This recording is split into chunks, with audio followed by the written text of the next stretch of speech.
Hi, this is J.D. Ingram of the Charleston Pipe Band, and I want to welcome you to my series on how to be a great piper in 3 steps. As a refresher, here is the tree diagram for our 3 easy steps. Stay tuned as we dive into today's topic. Step 1. Play crisp grace notes, because that's how we articulate our music. Why are grace notes so important? Well, they're our only method of articulation, and playing a small percussive grace note at the correct time and in the correct place is how we decorate our music. The skills to work on today are playing small, crisp grace notes, playing them on the beat, typically with our G grace notes, and picking the right grace note for the right point in music, typically which means we're playing in the G-D-E pattern.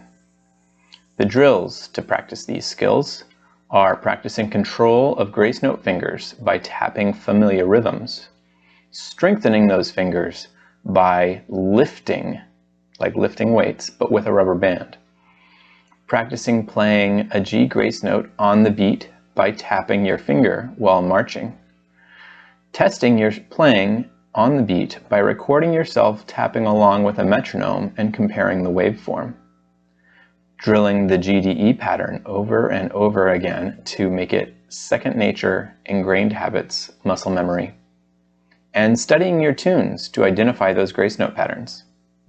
All right, so how are we going to practice these grace notes? The first drill we talked about was tapping out familiar rhythms. So it doesn't really matter what the rhythm is. The first time I ever did this, I think we used Happy Birthday. We had a teacher had noticed that several people in the class I was taking had weak D grace notes. And so we just practiced going, happy birthday to you, happy birthday to you, right? So that's practicing control of that finger, control and strength both. You could do, one I like to do is the car wash. Tap, tap, tap, right from the 70s or whatever.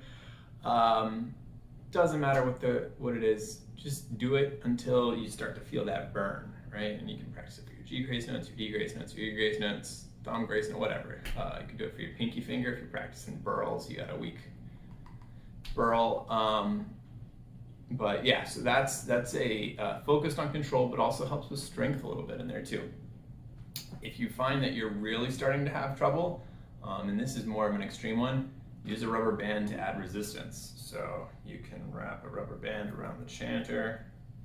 This is probably not something I would recommend a lot, but if you have extreme problems call for extreme measures, right? So you can wrap that rubber band around, something like that. I've probably only done this once. I think I've recommended it to a student once because he was having real problems with his grace notes. But if you find that you're willing to try anything, there's something that might be worth trying.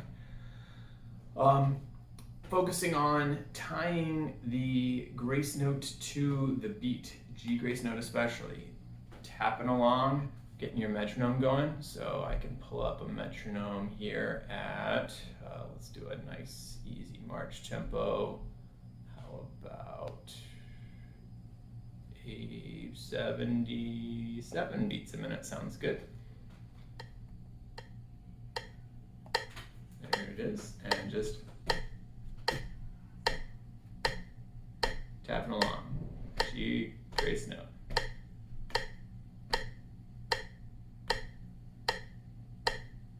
Right?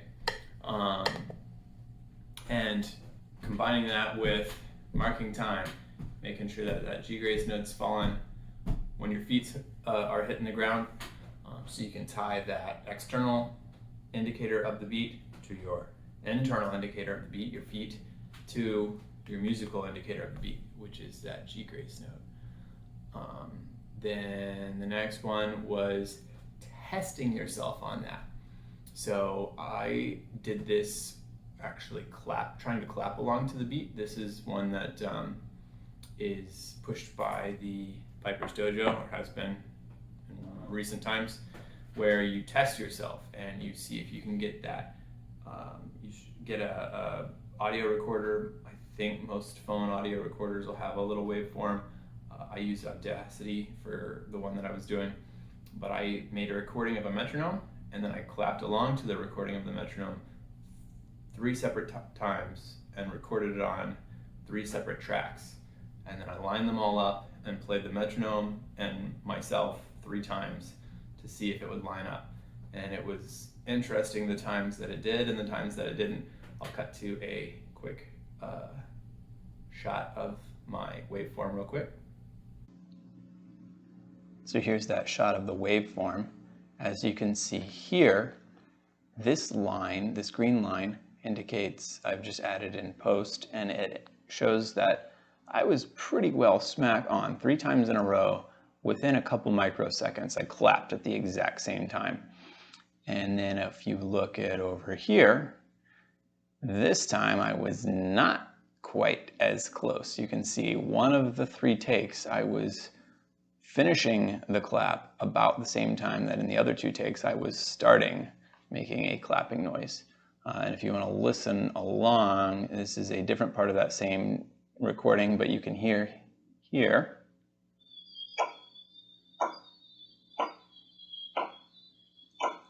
Right, so that was part of that recording that I made. That's myself, 3 of myself clapping along. The first 3 were pretty good. I'll play it again. And then the 4th and 5th one right here sound not quite as close. You can hear just a faint little stagger in the claps. You hear how it sounds like 2 or 3 people clapping as opposed to 1 person clapping in perfect unison. So that is my take. So you can see sometimes I succeeded, sometimes I didn't so much. There was a lot of effort. I think it took probably 20 or 30 takes before I was really happy with having done it 3 times in a row where they basically all lined up. So that's good habit. I will try to link to a video of Piper's Dojo's resources on how to use Audacity if you want to use that software to test yourself. The next one is drilling the GDE grace note pattern.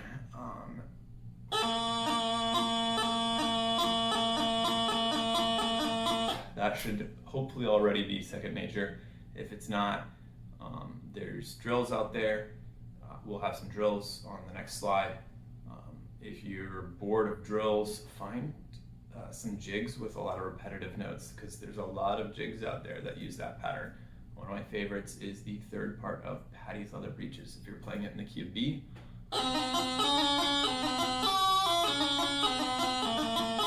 right? If you're playing in the key of A, right? You got that just GDE, GDE, GDE over and over again. So identifying tunes that have that pattern in it, it's most obvious in jigs, but it actually occurs in every idiom of pipe music. So finding those GDE patterns, identifying them, and making sure you're executing your grace notes in the correct order is key. All right, let's look at the drills. Here is the sheet music for you to practice having nice, crisp grace notes. The first 3 lines are practicing your grace notes in specific orders, and then we move on to grace notes between different notes. All right, so you've got that music in front of you. Let's run through it. The first line, super simple. We're playing the GDE grace note pattern on each note with a clean transition, no grace note on the transition.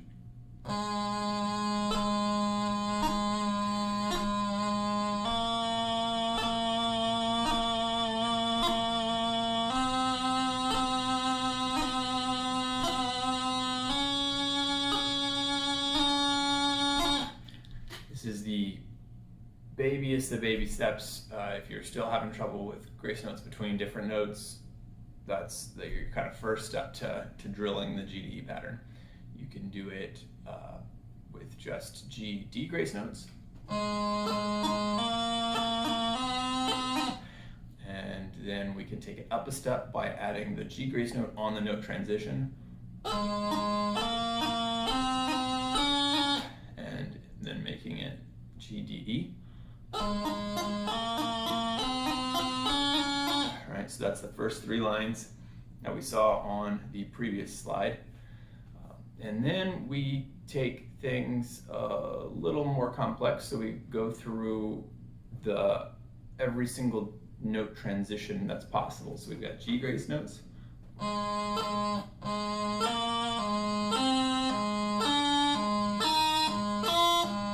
Right, so you can play it from low G to any note, from low G up to F. Then we can go from A to any note between low G and F.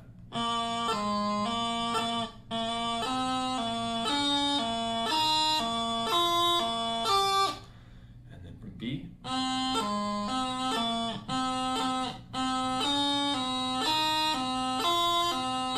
And also, while you're doing this, making sure you're having good finger execution, no crossing noises, no false fingerings, all of that. And that continues on for 2 lines. Go all the way up to F to every note from low G to F. And we do the same thing with D grace notes. And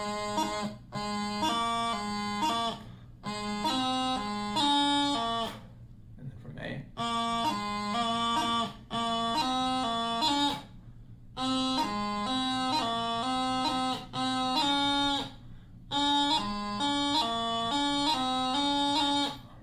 It's a lot shorter because you can only go from low G to C.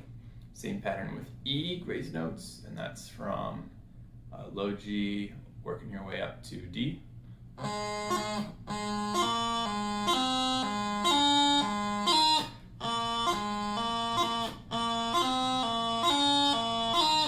works your way all the way up to D. And then the last line is your thumb grace notes. So thumb grace notes are high A hole being opened up very quickly. They only occur coming from high G. So the practice here is high G to each note in turn.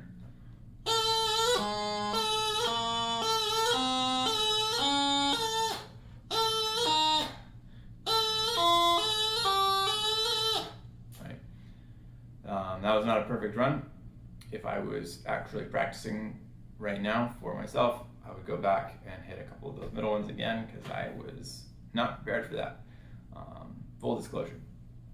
But it's a good habit when you do hit something that you have not played in a while and maybe it's a little unfamiliar, feels a little awkward, hit that same note transition a couple times. Good rule of thumb is do it until you can do it 3 times in a row correctly. So if you do it once and then you mess it up, you're back to 0. And then you do it twice and you mess it up, you're back to 0. And you do it 3 times in a row, now you've practiced it, 7 times, 6, 7 times, and you can do it 3 times in a row. If you really want to challenge yourself, try 5 times in a row or 10 times in a row. That'll really push you to make sure you're absolutely got it mastered and you're absolutely consistently doing it well. Because if you can do it 10 times in a row perfectly, then you're probably pretty good. So those are the drills. Let's look at some sheet music. I will bring that up and we'll talk through it as voiceover, and then we will wrap this lesson up. So our example tune is going to be Scotland the Brave. I think we've probably all seen this before. Let's look. I've gone ahead and marked everywhere I think that there is a GDE. Here they are.